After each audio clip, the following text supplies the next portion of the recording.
That starts a Demm report. Well, this is a crazy story, and I hate to say it, but we may have to consult with our attorney the next time we speak with her. Friday morning at about this time, this is a family in California. This is the worst hotel shower, maybe in California history. A family in California, the Johnson family, is suing the Marriott hotel chain after they claimed that a beloved grandfather was scalded to death in a shower. This sounds like one of your horror movies. How? Can he not get out of the shower? Was there no way? It was brutally hot. Back in May of this year, Terrell Johnson and his family were in San Jose for a granddaughter's graduation, college graduation. After 6 hours on the road, the 72-year-old Terrell and family checked into their rooms at the Fairfield by Marriott Inn and Suites San Jose Airport. Great hotels. Not the right time. I'm a fan of the Fairfields. Did you not hear the tease? Underrated establishment. Please, you are aligning yourself with the wrong side. People often go Courtyard first. The Marriott chains. I prefer Fairfield. Did you miss the opening? I was on the I phone. thought I led pretty strong. What'd I miss? They scalded Peepaw to death. Oh, God.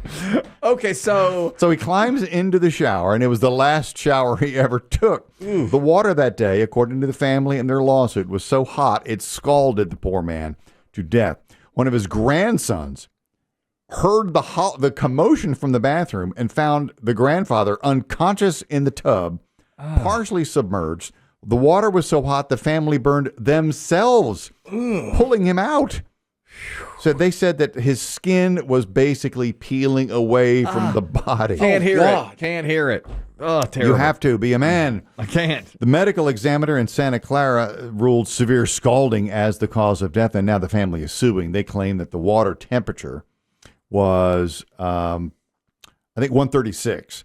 State law prohibits anything above 120, which is still very hot. I wonder if there's any way to put some sort of a governor on that won't allow it over. I bet every hotel has one. I think. And maybe theirs malfunctioned. I wonder if they can win a lawsuit. Like, how would they know that it had malfunctioned? You know, that if there's a report saying, hey, the maintenance on this floor or this room, maintenance didn't do the check they were supposed to do. If there's a paper trail, the hotel might be in trouble. Then they're in trouble. But if it's just like 2 days earlier it malfunctioned, they didn't know it. Yeah. And does the guy... If the room was empty before... And don't you do a feel of... I do. Put your hand under it to make sure it's the right temperature before you step in? But sometimes they're built so you can't step in unless you can't get to the water controls unless you're in. Man, that But is now this awful. sounds like if there was a tub...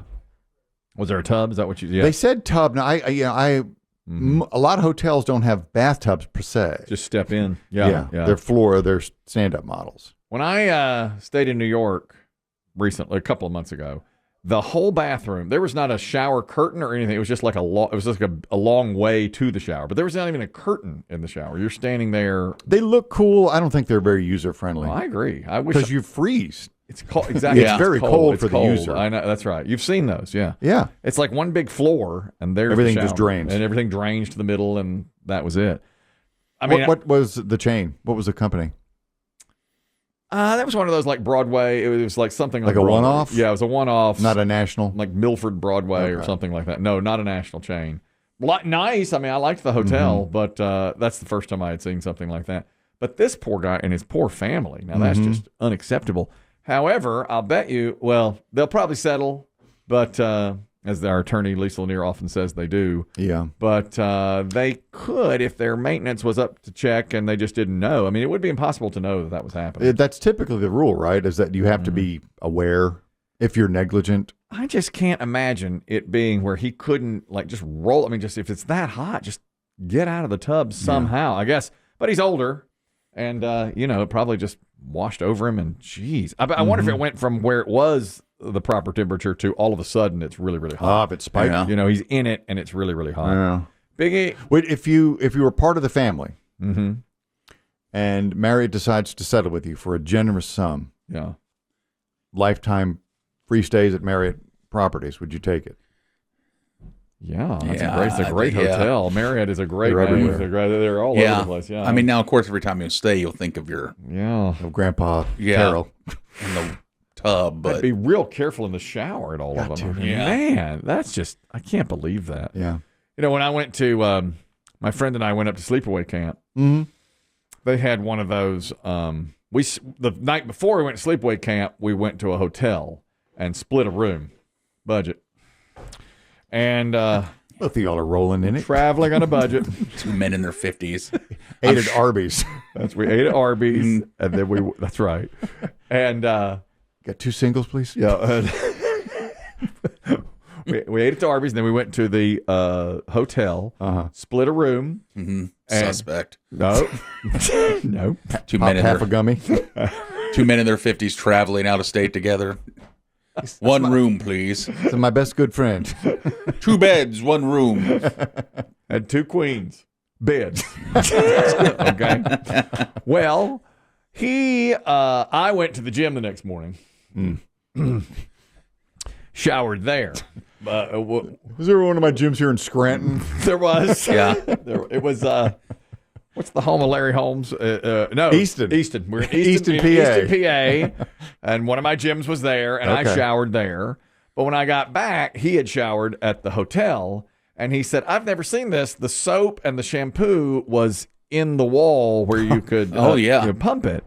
And I had just read the report, and I said, well, the thing about those is sometimes people pee or masturbate into them.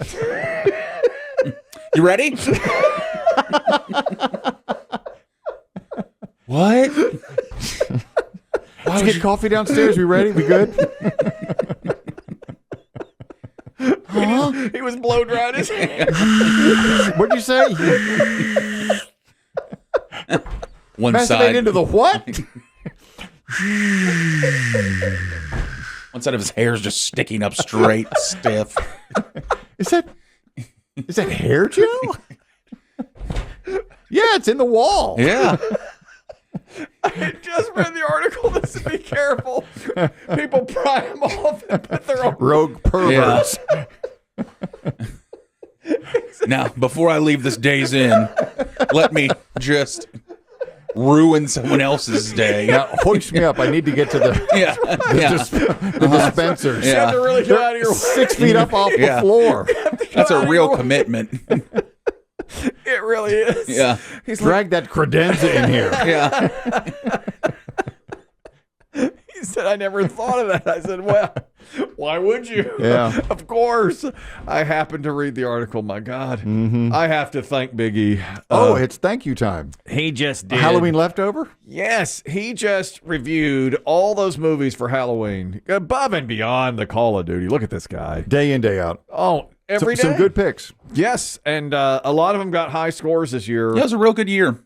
Well, my daughter said, this was the day after Halloween, and she said, let's watch a horror movie. She was in. I said, let's do it. Let's watch one. And so it was down between, I looked at Biggie's reviews. I said, I've got some reviews right here. And of the ones we hadn't seen, 2 8 pumpkins, we had Weapons and Bring Her Back. So I texted Biggie. I said, which is scarier? She goes, I want a really scary one. I said, which is scarier? He said, Bring Her Back by a lot. And we watched it, and it's unbelievably disturbing. I mean, scary and disturbing at the same time. And I mean, there were times that we were just like, oh yeah. I mean, just unbelievable. It really hits all the horror marks to it. It has creepy kid, yes, creepy adult. I mean, everything. I just got Biggie got that one right. I'll tell you that. Very good movie. I mean, Bring Her Back is very, very good. That, and I got sucked into another Dateline. I guess I'm just going to have to say I like the true crime. I'm just going to have to say I like it. You resist, I know. but it's you fight. It's a big and I I know. know. Big and I know the truth. I thought, I mean, it is. My wife started watching it. I was getting ready to go play pickleball, and my wife was watching it, and we're about 30 or 45 minutes into a 2-hour episode.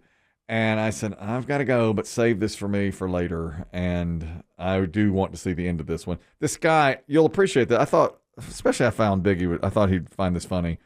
This woman married to a very, very rich doctor who is a nephrologist, a kidney doctor, okay? And so she comes home one day, and the house has been robbed. It's a huge house in Florida. And she calls 911 and said, my house has been robbed. We're sure that nephrology doesn't mean sleeping with the dead. Oh, I don't know. I don't know the definition of these things. I think that you're safe on this one. Okay, for I think now. That's necrophilia. Yeah. I committed that to memory.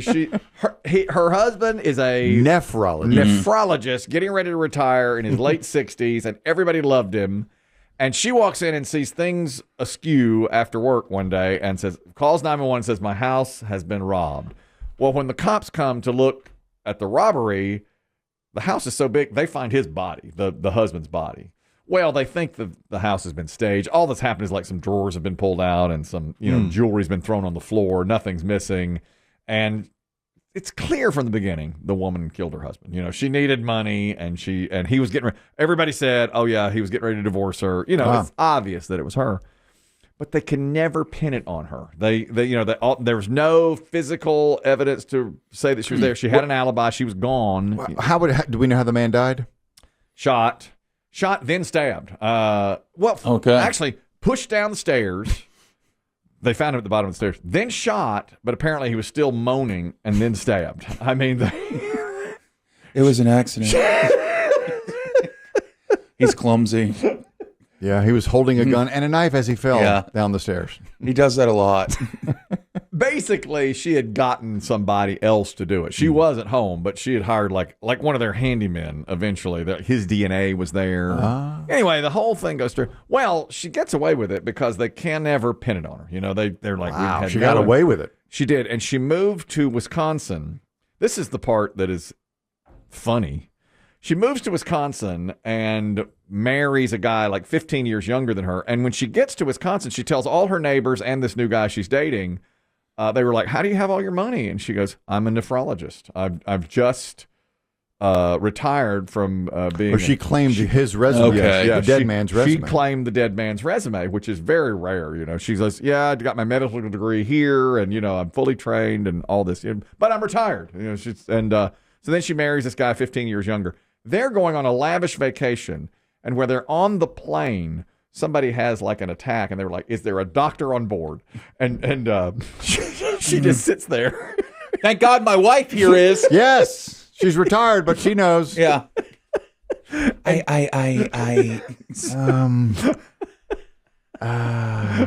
So she has to go. Is there aspirin? To the guy, and she's like, well, how many fingers am I holding up and stuff? And they're like, I don't. What? I'm having an attack. So the new husband. What day is it? What? The new husband figures out, you're no nephrologist. And then it comes to light that she's murdered the husband. Holy cow. They call her back to Florida, but they could only get her on, it was a civil suit. She wound up owing a lot of money, but they never got her criminally. But it's almost Larry David-esque. It was. The new doctor, the new husband divorced her right after that. Oh, yeah. She's like, he goes, you're not a doctor, are you? She goes, oh, not really. He may have dodged a bullet and a knife. Yeah. Yeah, no kidding. Literally. I know. Anyway, I totally got into it. I missed the first half of the Bills-Chiefs game. I was just like, I can't. I had to watch it. I like true crime. I'm just going to go ahead and have to admit it now. I like true crime.